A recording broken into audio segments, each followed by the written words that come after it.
Greetings and welcome to Anaplan's overview of integrated business planning as a service webinar. We will begin shortly. I'm going to watch the participant list grow, and as we get closer to the registration number, we get kicked off in about a minute or so.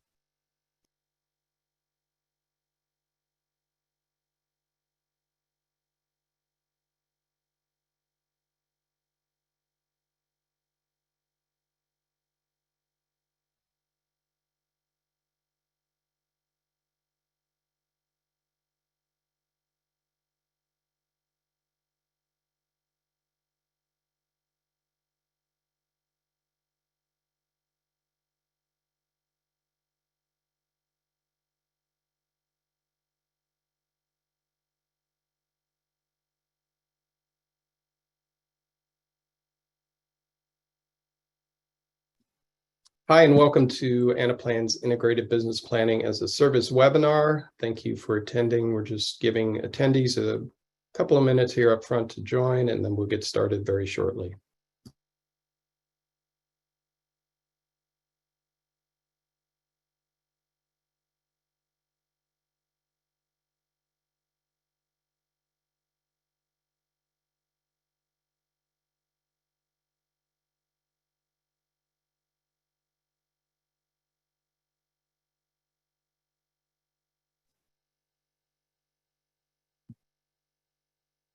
Good morning, good afternoon, and thank you for attending Anaplan's presentation today of Integrated Business Planning as a Service.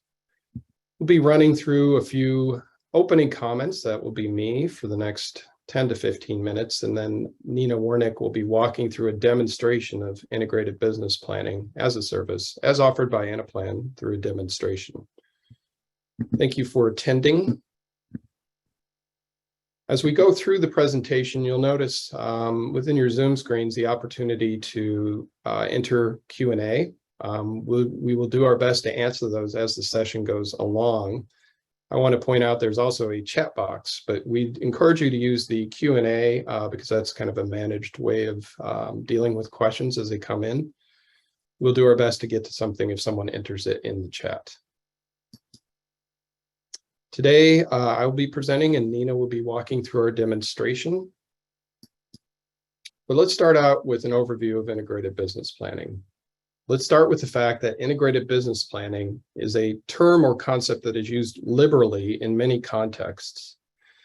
I want to level set with how Anaplan sees IBP and its role in supply chain planning. I often look through APICS or analyst perspectives to develop our view, and ABP, as recognized in Gartner's maturity models, is an evolution of sales and operations planning.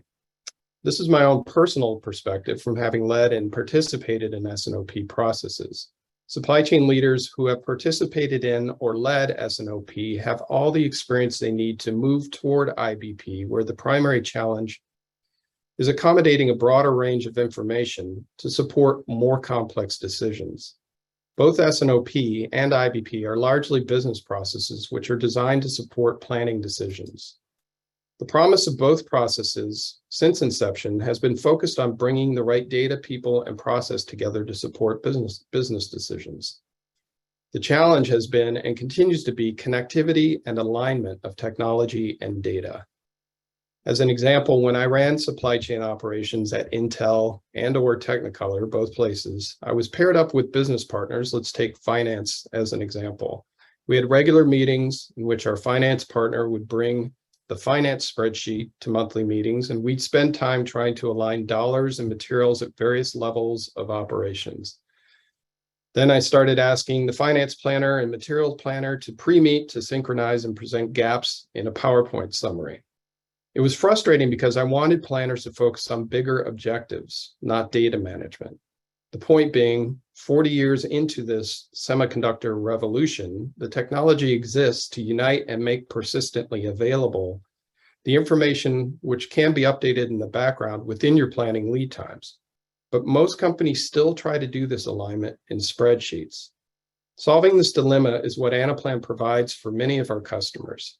Technology which operates at the speed of business, supports what-if planning in the forms of scenario simulations, and supports identification of gaps and the potential for decision automation. Gartner recognizes that maturity in these processes extends across business groups and corporate boundaries, and we see multiple instances of solutions like this being adopted by Anaplan customers. I'll be taking a more macro view of modern supply chain challenges versus traditional, such as reducing forecast error or planning to maximize customer service while reducing costs. The reason being, integrated business planning is a higher level management process designed to set the stage for achievement of supply chain or corporate strategy. At this level, challenges include managing complexity, such as learning to incorporate more data into already complex planning processes to support an increasing range of decisions. Also, adjusting to increasing competition, like developing the skills required to be agile and adjust to competitive challenges. And finally, providing timely responses through managing increasing disruptions, having the right information to understand the situation and make decisions. Anaplan differentiates itself by helping supply chain planners reduce complexity through quick deployments. Anaplan is consistently live with customers within 90 days of their first project start date. Flexible expansion. Over 90% of our supply chain customers expand their planning solutions to other projects, and producing easily understood planning results. Second, in this middle box, Anaplan helps empower planners to make better decisions faster, helping move from a culture of data gathering and configuring to one driven by business insights. Anaplan is business-owned and easily configured by business group team members to extend capabilities to other planning challenges. And finally, on the right here, Anaplan helps planners create rapid responses through unique capabilities such as guided problem resolution and easy-to-manage iterative planning. Increasingly, we're seeing customers begin to leverage machine learning, which we will touch on briefly in today's demonstration. We have other webinars and events more focused on this topic if you wish to explore it further. So what happens when you execute integrated business planning successfully? Basically, no one lets go of traditional goals on the left here, such as improving growth, margin, and asset management. These continue to dominate planning objectives.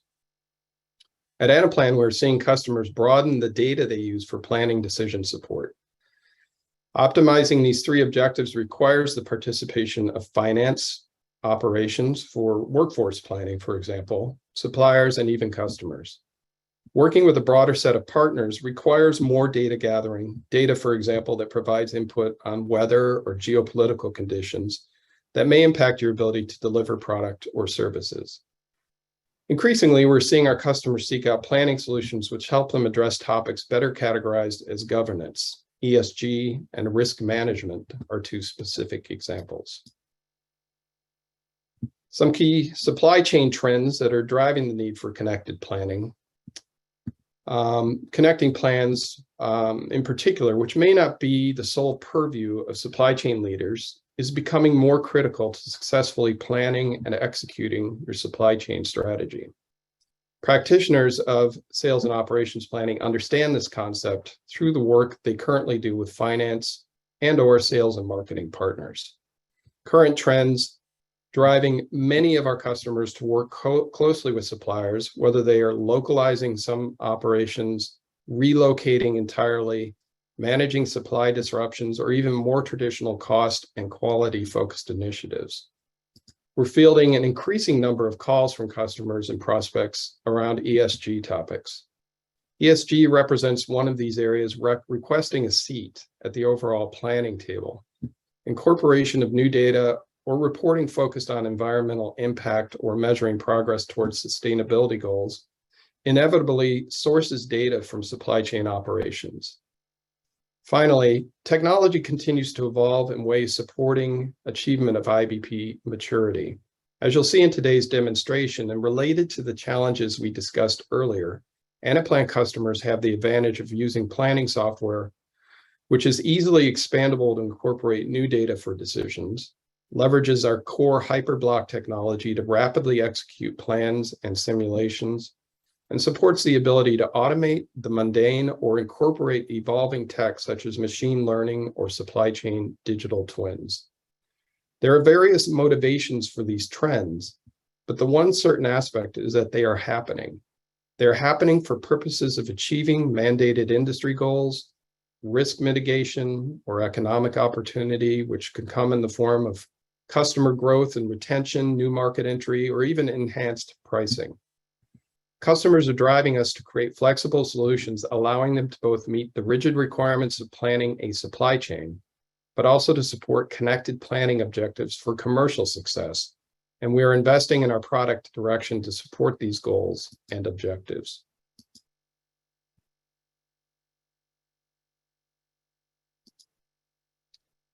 This presentation is designed to provide a basic definition of integrated business planning and highlight the challenges planners face, which can be managed more effectively through IBP. Quickly recapping my first slide, these challenges revolve around the need to manage increasing complexity and competition with timely decisions. Our media is full of stories of supply chain disruptions over the last several years. It hasn't just been the pandemic and its aftermath. Recall weather and geopolitical events driving the need to react or strategically plan for change for even the several years prior to the pandemic. In each of these events, a company or an entire industry has had to pull together to plan and adapt. Planning material and capacity are a core part of that discussion, but inclusion of finance, operations, suppliers, and customers has been indispensable to successful resolution. We recently spent some time studying this baby formula shortage, which really hit the media probably 2 or 3 months ago. And that was escalated all the way to the office of the White House in terms of resolution. So visibility of these problems is growing. As you dig into it, some of the root causes of why this were happening were kind of related to supply disruptions, but the solution required a combination of finance, supply chain people, looking at material supply, capacity availability. There had been a plant that was mothballed in Michigan that had to be reopened. But when you think about it, as I talk about integrated business planning and you look through our demonstration this afternoon, a lot of these problems require multiple groups come together, and it's critical that they're planning from the same platform and talking the same language as they look to resolve these problems. And as I segue from this conversation to a more direct look at the role of integrated business planning, just a quick note that we believe connected planning as provided by Anaplan is the best mechanism to achieve integrated business planning goals, driving business outcomes through increased productivity and the modern capabilities that deliver results.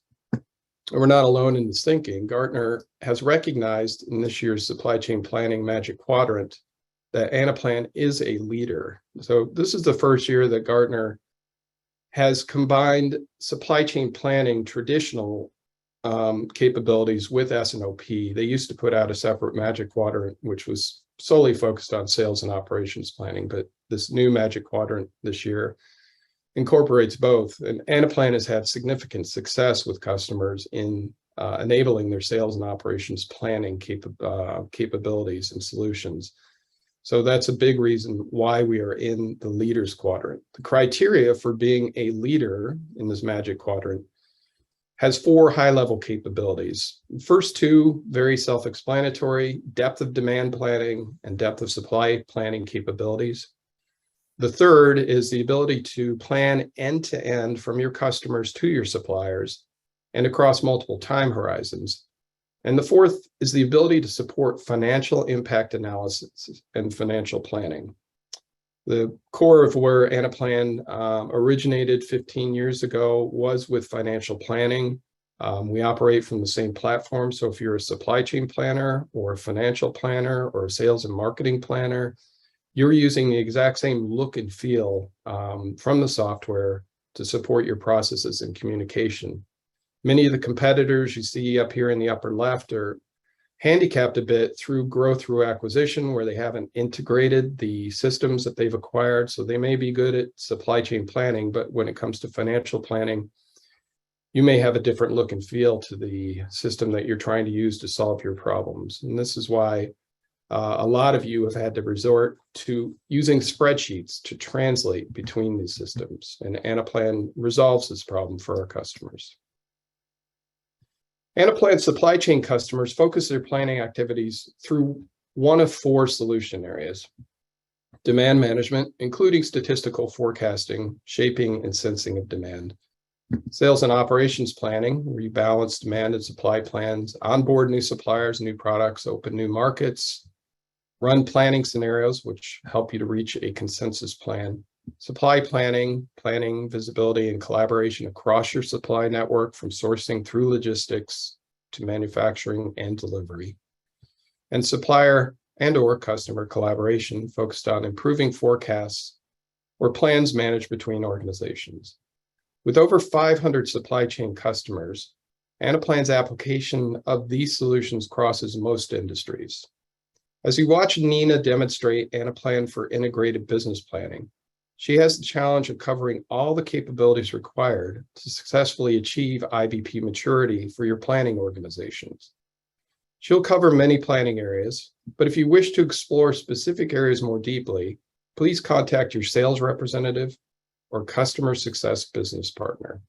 And with that, I'm going to stop sharing and hand it off to Nina for the demonstration. Take it away, Nina.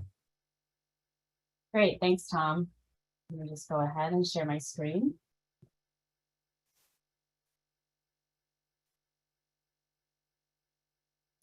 So hi, everyone. Thanks again. My name is Nina Warnick, and I'm a solutions consultant at Anaplan.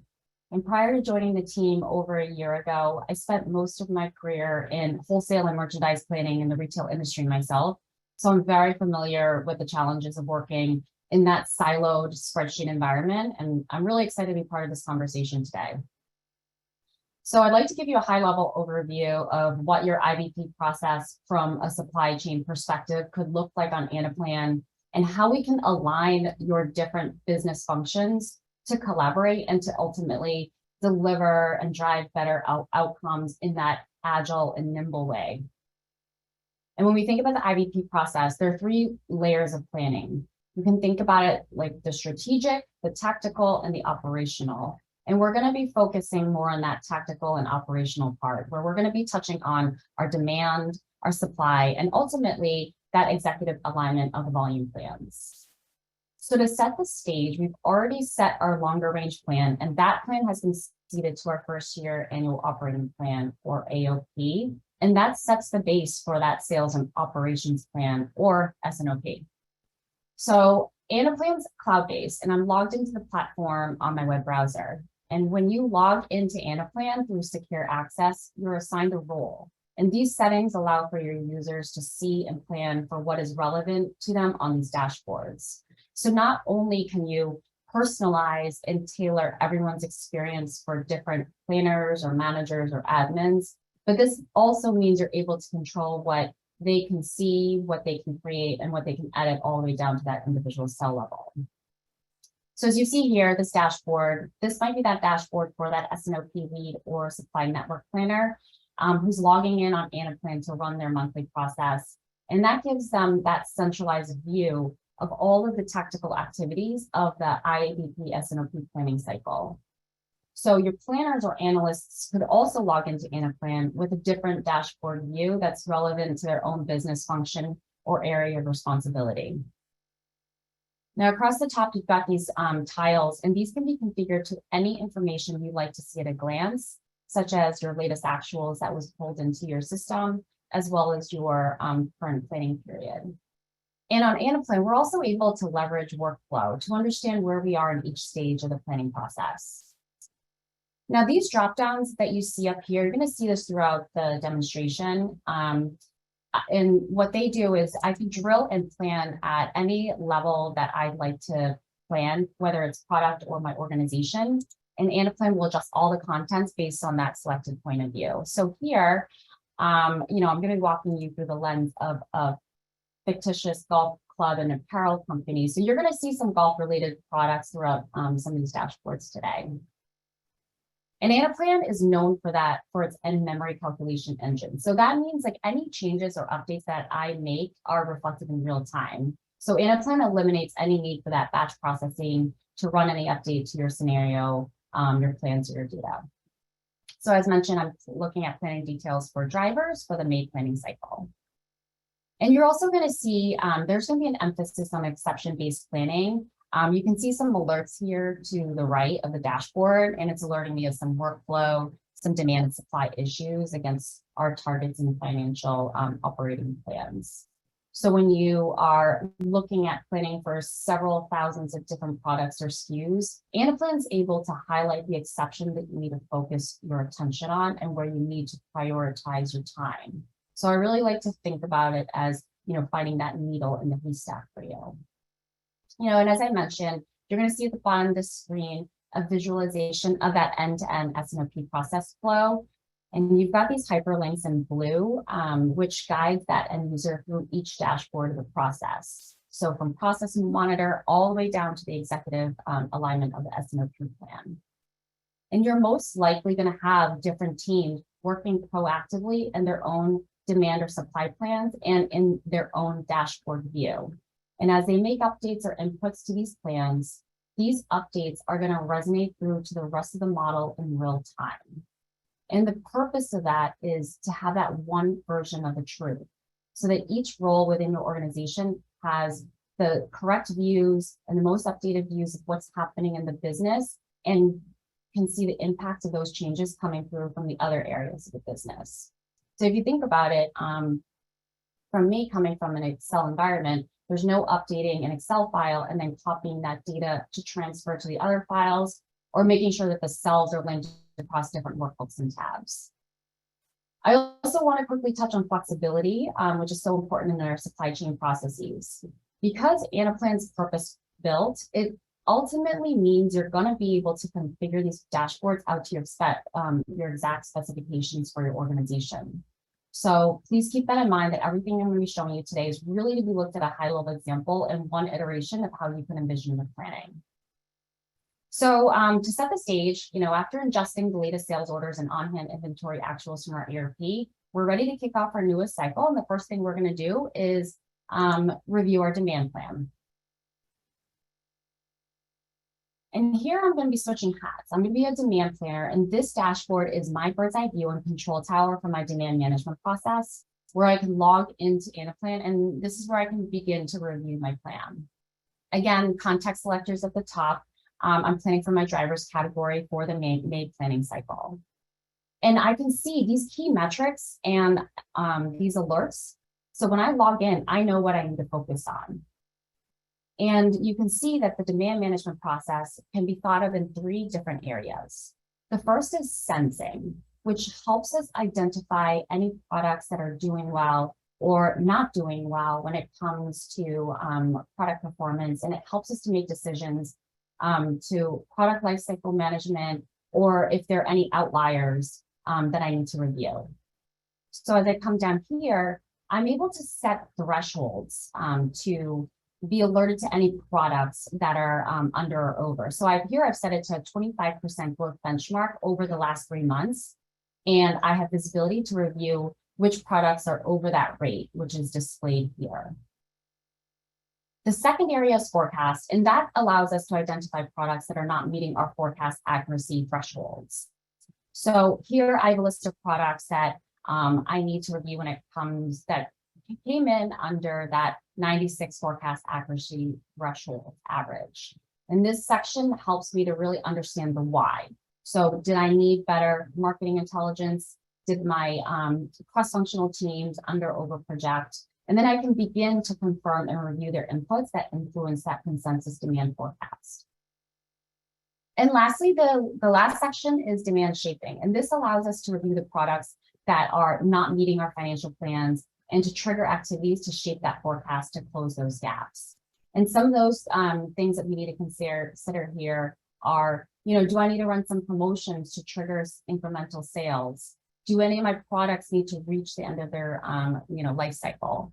So, and as I am reviewing each of these sections and alerts, I can also begin to, introduce risk and opportunities to resolve with my teams.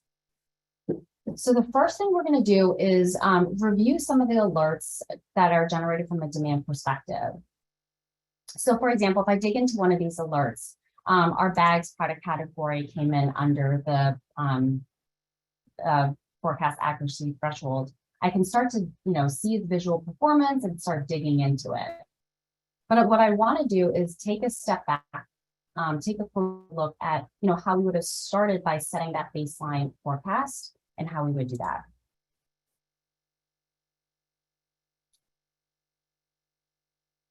And when we think about how we set our baseline forecast, on Anaplan, we have a few options. Now, Anaplan has 30 statistical forecasting models that's built into the platform that uses your time series historical data to generate a forecast. And another option that we can leverage is an AI ML approach with our intelligent forecasting engine called Plan IQ. Machine learning has been a hot topic for organizations lately, especially with what happened during the pandemic and not being able to use your 2020 history, for example, to predict what's going to happen in the future. So Plan IQ is powered by Amazon's web services, and it gives us access to the advanced machine learning and stat techniques, but it's fully integrated on and managed by Anaplan. Now, AWS created their own models to forecast what you could probably imagine to be tens of millions of SKUs accurately across thousands of DCs globally. So we partnered with them, but put it on a simpler and user-friendly interface like this, so that we're putting these insights directly into the hands of our decision makers and business users. And the difference between, and the idea of machine learning is that not only are you using historical data like statistical forecasting, but you would also be able to incorporate time series related drivers. So think about price by product over time or promotions over time. And you can also layer in attribute data like your product categories, your color, your size, and native holiday calendars, such as third-party market data to find those trend correlations around the history. And the idea is that as you continue layering in these additional data sets, it's going to create a more enhanced baseline forecast. So, one more thing is that another alternative to Plan IQ, powered by AWS, Anaplan, our customers are also able to leverage the Vertex AI engine, which is available through our partnership with Google Cloud to integrate their advanced forecasting algorithms directly onto the platform. So what's happening here is that Anaplan's taking all of your historical actuals, and we're able to run that through the forecast at this particular product location intersection, or at any level that you want to plan for. We're running it through the forecast engine. As you can see by that history graph in gray, it's producing all the forecasts here. And you can also see the forecast on a unit perspective week over week for each of the forecast algorithms. And the Anaplan automatically helps you select that best fit forecast based on choosing the forecast error method that you choose. So in this example, we chose MAPE, or mean absolute percentage error. And the business users have that ability to override that system's choice of an algorithm for that particular product level. So as you can see, we've got a few different ways to generate a baseline forecast to build your demand plans. And just to have access to this powerful, intelligent forecasting is in the hands of your planners. And this is a main differentiator to other tools in the market, where this is typically managed and controlled by your data scientist teams or a more technical group. So after we set that baseline forecast, part of the demand management process would then be to leverage the input from your other cross-functional stakeholders, such as your sales, your marketing teams, or customers, to shape that forecast.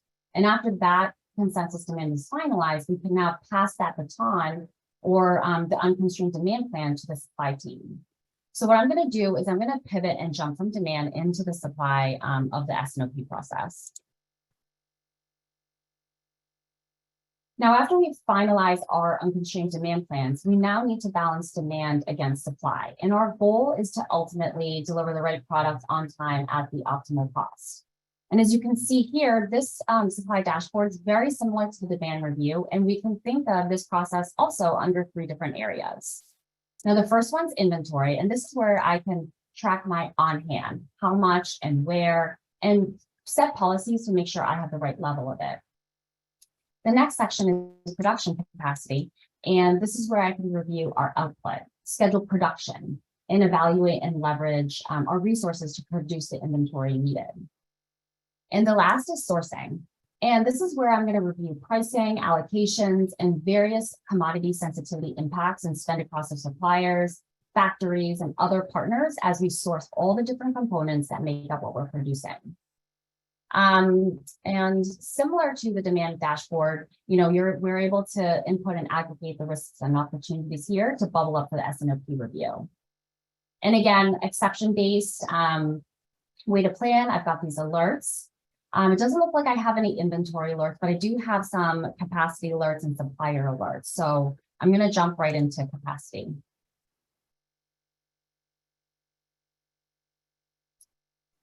And as you can see, I clicked into that alert, and this brings us into a more detailed view of our capacity issue so I can review what and where the supply constraints are in order to impact it.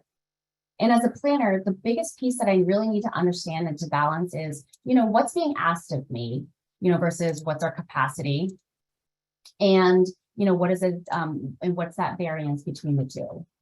And as you can see, I've got a few alerts here. And I also see that I have about 1.5 million in unmet demand. So what I can do as a planner is now begin to model out at a high level to solve for my capacity alerts and overutilization from a labor and production line perspective. So my goal is to start to pull some of these levers to make sure that our facilities can handle the requirements to fulfill the orders. And as you can see here in this graph, we've got quite a few reds here, and this is what's telling us what our ship capacity and overtime is, especially in some of these peak months.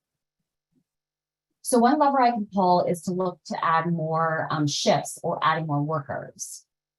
And by having the visibility here to which months I'm at overcapacity, I'm going to now jump into our work center shift settings, which is connect to our workforce planning model. So let's say for the months of March and June, I see that I've got 2 shifts across the board, but we're over capacity there. So here I may go ahead and just add a 3rd shift. And then by doing that, I can trigger that action here. And if I hop back on the main screen, I can see that I reduced my capacity utilization slightly. So now I'm at 183%, but I still have a bunch of remaining alerts I need to resolve. Now, another lever that I can pull is the option to pre-build ahead of the demand. So I'm going to go ahead and select that option. And I've addressed some more of these alerts because I pulled up production, but not fully resolving them. And lastly, I could also leverage the option to see what would happen if I outsourced and hired a contract manufacturer. So as you can see, by pulling a few levers, I was able to resolve my capacity constraints. I have also met my unmet demand. And not only that, I can see what those different trade-offs are that have occurred on a revenue and margin perspective as I model out some of these different options and scenarios. And as you can see, so I address my short-term to medium-term issues, and for more of the long-term fixes, I have the option to also put in a CapEx request. And that's, whether I want to put in another production line or add a new machine to increase capacity and model out how this would impact my ROI.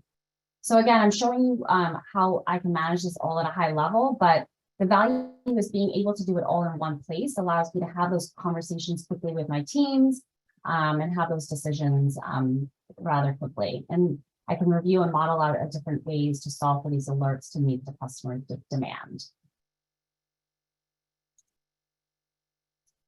So now that we've resolved our capacity alerts, I want to move upstream and see how we can plan our sourcing and collaborate with our suppliers. Now in Anaplan, not only are we able to collaborate internally, but we're also able to extend that connected planning vision to collaborate with our external suppliers with visibility to their information. So on this dashboard, I have a view of my product's pricing and profitability, and I'm going to be able to perform some what-if analysis on them. So I can do a cost of sold analysis and look at my, my manufacturing as uplift. I can also look at the profitability and pricing of those items. And I can also begin to start making some adjustments at these levels and see what the impact to my baseline profit is. So for example, what if my MVA went down by 25%, but my SG&A went up by 5 to 10%? And then what if I adjusted my shipping method from land to air? And as you can see, as I make those changes, I can see how that's impacting my profit. And then we're also able to do scenario modeling on a pricing perspective. So staying with drivers, I have visibility into my demand, which is flowing in through my demand plans. And for example, if the product price is $88, but because of inflation, I need to increase that price to $125. So I can see, what is that going to do to my profit? And what's that going to do to my operating expenses or other factors? So whether there are any constraints or barriers or certain commodities have gone up in price, we're able to quickly analyze how that would impact our bottom line profitability or our margins. So having that visibility here, again, allows me to have that conversation very quickly with, stakeholders inside my company, like finance or operations or sales. And as I come down here, I showed you how I can run some scenario analysis on the finished products. In the bottom, I can do a similar cost split analysis on how it pertains to our VOM. And that's another thing that our sourcing teams can do here, is have that ability to look at vendor optionality. And how this can happen is because we have the visibility from to our supplier information, like pricing, which can be imported from their execution systems and flowed into one place. So on the left-hand side, I'm able to drill into, I have visibility into the different raw materials or subcomponents that will be used to make a finished good. So if you think about golf clubs, that might be, grips or shafts or smart chips. And then on the right side, as I'm clicking into these subcomponents, I'm able to drill into each of the different suppliers for each of these different raw materials. So it's giving me the optionality of vendors that can provide that same product, and I have visibility to the different costs. So for example, if I wanted to look at one of their subcomponents, I can see that I've allocated 100% of my supply to the supplier called Maximum Integrated. However, you can also see visibility to their supplier rating, and they are the most expensive. And then as I review, I can also see that we have another supplier that has the lowest cost and also have an A supplier performance rating. And this is where I can begin to decide to allocate some, if not all of this sourcing for this subcomponent. And by making that adjustment, I can see that I have an opportunity to save for a 229,000 cost savings by considering alternate vendor choices. So not just by price, I can also see what their supplier SLA is, and making sure I'm allocating my sourcing to a supplier that's optimal. So the value here is being able to bring together all of this information of inventory, pricing, availability, and capacity to be able to make more informed sourcing decisions. And finally, you have here, I'm able to communicate a message to my suppliers, right? And also to submit alternate sourcing plans upstream. So being able to keep all of that communication internally and externally within the platform instead of email and calls and all that messy back and forth in between.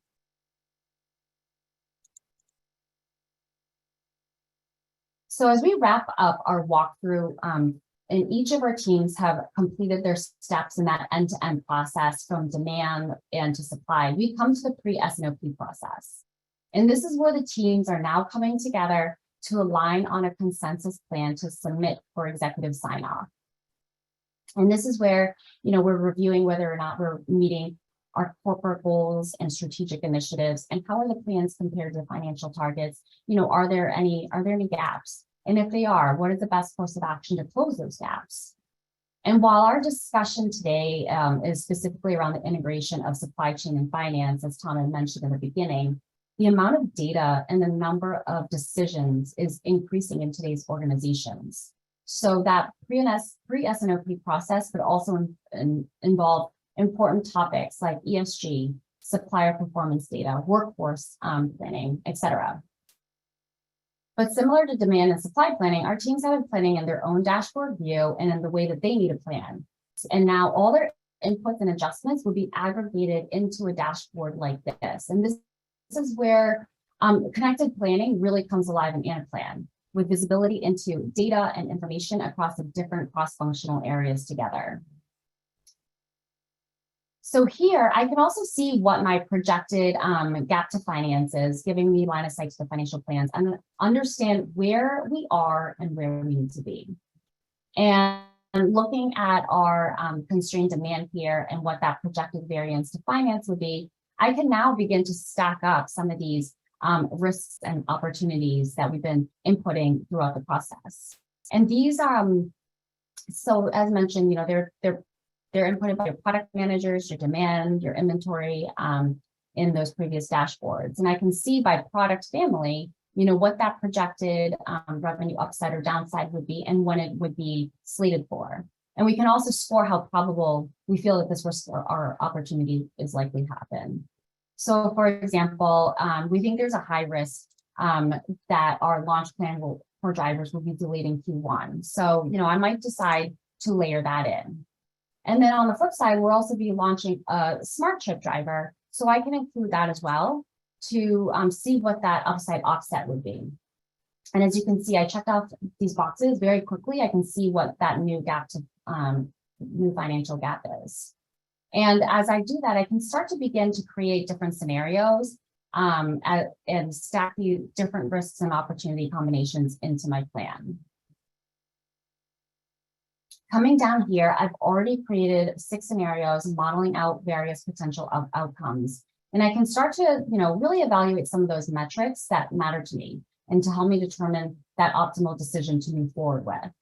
And I'm also able to, you know, set some scoring criteria here. So whether it's, you know, to drive revenue, whether gross margin is important to me or cost of goods sold, I can assign some weight drivers. So for example, if I want to score my scenarios based on driving the most revenue, you know, I might put 100% here. And then from the scenarios I've created, I can see what that scoring is based on that weight driver that I have selected. And coming down here, from those 6 plans, I can now select the 3 plans that I like to propose for executive review and alignment of our AOP.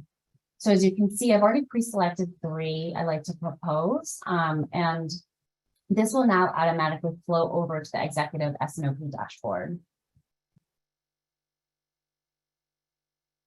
And this brings us to our final view. The 3 scenarios I selected at the pre-S&OP meeting now gets promoted to the executive team to review and compare the different trade-offs of each scenario to decide the best plan to move forward with. And here, you know, they can start to review the key metrics and KPIs that matter to them and understanding the assumptions made by the teams. So that's now bubbled up on this dashboard view. And as I can see all of this laid out, you know, perhaps, you know, my growth plan is, you know, yielding the highest revenue and margin. So, you know, I'm going to go ahead and be able to select that and submit that upstream to finance. So as I conclude our IBP S&OP walkthrough today, I hope I was able to demonstrate how Anaplan allows you to optimize your demand and supply process and be able to connect the supply chain network to finance, which is the backbone of your connected planning ecosystem. I'm going to hand it over to Tom and Trey. Thank you so much. Thank you very much, Nina. And indeed, as one of the questions recognized, that was quite a complex model because we were trying to cover such a broad set of subject matter. So again, if you had interest in maybe statistical forecasting with Plan IQ, use of machine learning, we can provide a demonstration in that area, in particular for supply planning, constrained planning, more around inventory management. We can delve into those topics in more detail, but again, we were trying to cover that Gartner criteria around end-to-end planning and how we would support integrated business planning. So anyway, we do have a few questions. The first one I want to address came in on the Q&A, and that was with regard to how long does it take to get this up and running? So earlier in my presentation, I shared with you that on average, from the time that we start a project, whether it's S&OP or demand management, supply planning. We're generally up and running in 90 days or less, 120 days or less, so very quickly, relative to at least my experience, especially going back 25 years where we used to push the button on a plan on Friday night and keep our fingers crossed that we come in Monday and it was ready to go. So the timeframes now for implementation have come down from 6 or 9 months to 3 or 4 months. So we fit into that category. Hopefully that answers that question. I mean, there were a couple others that came in chat that I think you can answer. One, how does Anaplan, let's see, what is it? How does Anaplan manage workflow, automate workflow? It was along those lines. Oh, sure. So as you probably saw on the first dashboard, we do have workflow functionality. It's native on Anaplan, and what we do is we can build it custom across any dimensions and configure to your business process. So things like, we allow users to see each stage of each step in that S&OP process. So for example, as each step is created, emails or text messages can be triggered or generated to that user group. So on a collaboration perspective, users can also enter issues and be able to escalate to a user group or a later step in the S&OP process, as you saw from the risk and opportunities. Other types of workflow would be the ability to communicate on the platform, either by sending a message, and that user will receive an email notification to start and trigger that collaboration. Or you can put in comments directly in the dashboard by entering comments like the risk and ops grid that you saw throughout. So also, you saw some of the alerts and conditional formatting throughout the dashboard, and that's kind of help that user focus and take those required steps. I hope that answers your question. Yeah, okay. Another one is, I think you can answer this as well, with respect to the question. The first part of the question was around guided resolution. So I had addressed that. The idea here is that within Anaplan, you are able to put boundaries around your processes, much like statistical process control for those of you that have worked in manufacturing. So there's an upper and lower threshold limit, but the question beyond that, Nina, was how do you set up alerts, the alerts to work in Anaplan? Sure. So again, alerts, Anaplan is a very flexible platform. So these alerts are typically configured based on your constraints or your goals and your thresholds. And these are defined when we're implementing Anaplan. So, so we can define it as something that's out of your tolerance limits, and Anaplan can generate that alert or an exception. So it's just to trigger out of tolerance variables. Okay. Another question: does Anaplan integrate real time with SAP ECC? So Sati, I'll have to get back to you on that. We have a number of layers of integration with SAP. I don't know, Nina, if you know off the top of your head, but I do not. Anaplan can integrate, I'm not sure if this answers your question in terms of, but we're data agnostic. So that means Anaplan can bring in your data from your ERP systems or transactional data from SAP or Oracle, for example, or from your other data sources. So, we can also push data out, but there are a few options, a lot of data integration options, and that can be defined based on your business. Yeah, I think the real-time aspect, that's always a bit of a challenge. So, we have customers who do real-time streaming of data, and I would call that somewhat in its infancy still. I mean, there's areas where it's applied effectively, kind of micro areas, more around operational execution as opposed to planning. But so we'll figure out how to get in touch with you directly, and I think we just need to clarify a little more how you would use that real-time data or hope to use that real-time data. Even if I look at demand sensing, as a planner, I couldn't take in real-time data to adjust the plan because I need some context. I need some time context of what was sold for that day versus as it sells. So we'll try and clarify exactly what the ask is there. But we have, like most software companies, long and deep history of relationship with SAP. There's some integration that's out of the box. There's some that isn't, but we'll be in touch on that. I think I wanted to hand off at this time back to Trey, because we are out of time and I think we've hit most of the questions. But Trey, if you want to take us out, I would appreciate it. Yeah, Tom, Nina, thank you so much. Great and informative presentation. A couple of questions did come in regarding where can we get a copy of this. We will be reaching out with a copy of the presentation via email. We also encourage you to visit the Anaplan in Action page for our upcoming October series. So thanks again, everybody, for attending, and have a great rest of the day.